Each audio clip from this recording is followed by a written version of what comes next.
Something about the planet. Mercury, Venus, Earth, and Mars, Jupiter, Saturn, Uranus, Neptune are a planet, but Pluto is not a planet anymore. Why? Dwarf planet. Dwarf planet. What is the dwarf planet?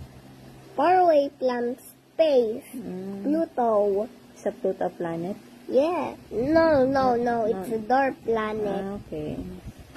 But Earth is a planet. It is our home. Nasaan ba ang solar system? It is in the galaxy. The galaxy. All What of is the the name solar of our system. galaxy? Milky Way. Oh, Milky Way. What is the hottest planet? Venus. What is the planet with so many rings? Saturn. Okay. How many Saturn? How many ang moons ng ano?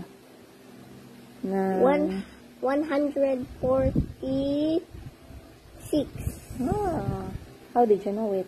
I will see it in the TV, but there's a thunder. Okay, next time na lang. You just check it again if that is 146. There are so many moons in Saturn. So many moons in Saturn. Jupiter, 86. What can you say about Neptune? Jupiter is 86 86 on Jupiter. Neptune have 14 moons. 14 moons on Neptune? Are you sure? Yes. Mommy didn't know it. And what Uranus, 27 moons. planet is made up of gas? Jupiter and Saturn, Uranus and Neptune. What about the Earth? What can you say about the Earth?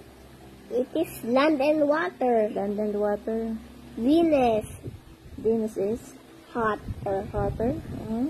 Mercury, it's closest to the sun. Venus is actually hot. You can put an egg there. Ayaw ka put an egg there. Hirap naman kausap. Really?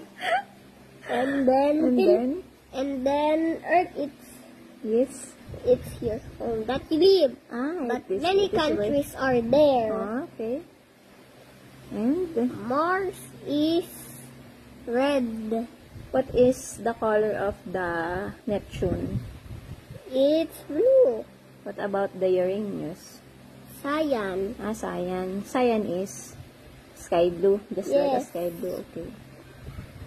And No, wait, because it's 24 minutes. What? How did you know all of that things? Mercury and Venus, Earth and Mars, Jupiter and Saturn, those are the big ones. Uranus and Neptune and Saturn.